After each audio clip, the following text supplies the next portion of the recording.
Like करें, उसके बाद सब्सक्राइब करें और बेल आइकन को दबाएं ताकि हमारे वीडियोस आप तक सबसे पहले पहुंचे। बुखारी शरीफ की हदीस है, किताबुल निकाह में है, और वो हदीस बहुत बयान होती है हमारे मिंबर से, लेकिन आज उसका हम जायजा लेंगे। हदीस ये है कि हजरत सैयदना अब्बास इब्न अब्दुल मुत्तलिब ने ख्वाब देखा, या हुजूर के घर के किसी फर्द ने ख्वाब देखा।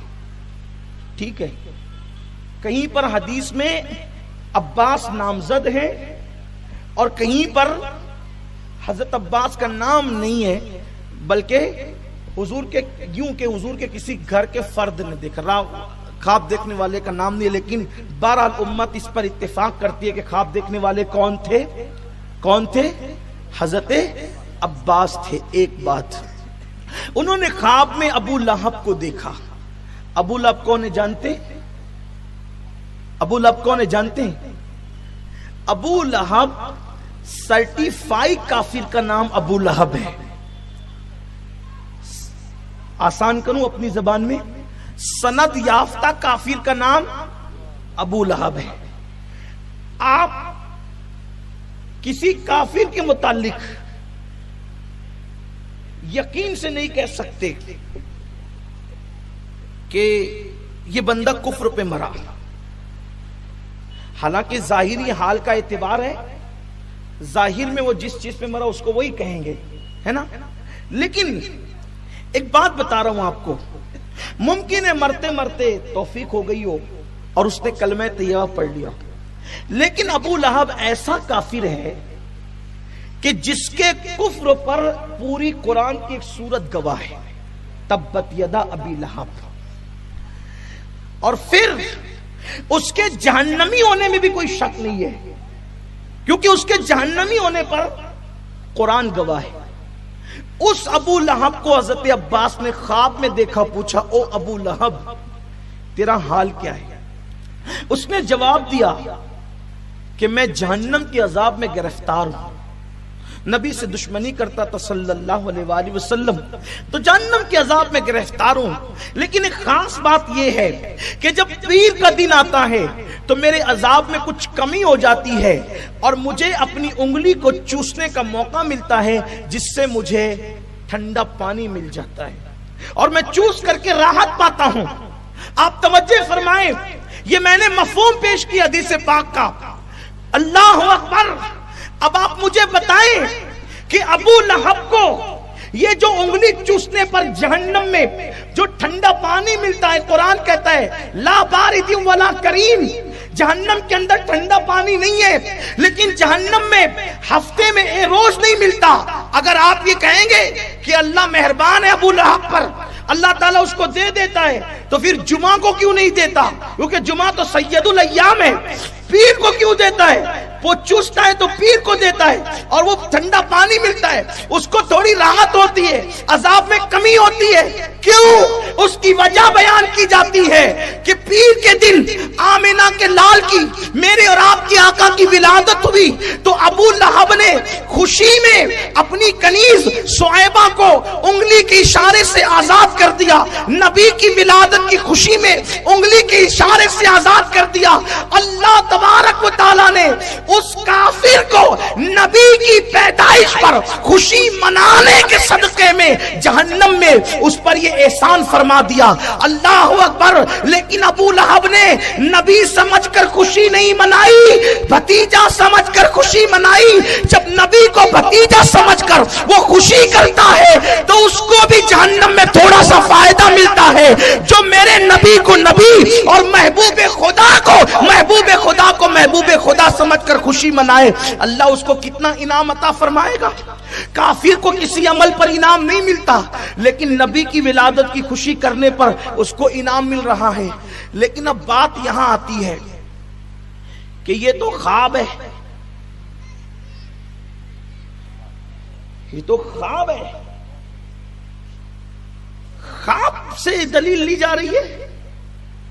ख्वाब की शरई हैसियत क्या होती है? ख्वाब तो कोई भी कुछ भी देखता है, ख्वाब तो कोई भी कुछ भी देखता है। ख्वाब को कैसे दलील बना रहे हैं आप लोग? पहली चीज, کیا یہ اصول آج آپ کو پتا چلا ہے کہ خواب کو کیوں دلیل بنا رہے؟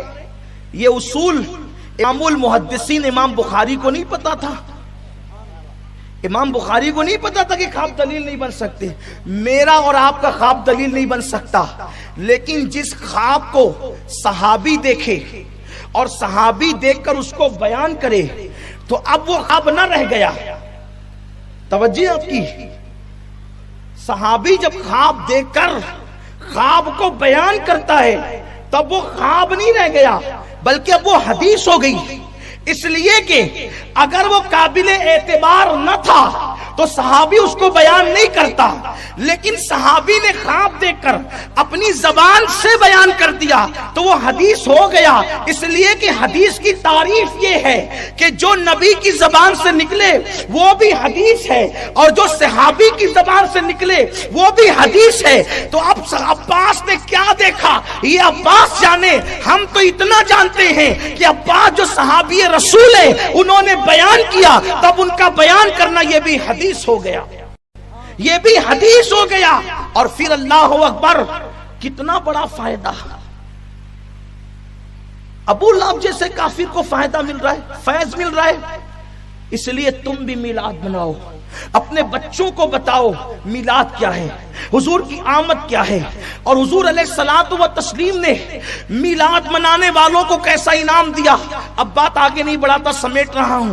کیسا انعام دیا، اللہ اکبر. حضور علیہ السلام حضرت عباس کے گھر آئے تو عباس ابن عبد المطلب حضور کی میلاد بیان کر رہے تھے. جب حضور تشریف لائے تو عباس کھڑے ہو گئے. سرکار نے پوچھا چچا کیا کر رہے تھے؟ سرکار نے پوچھا چچا کیا کر رہے تھے؟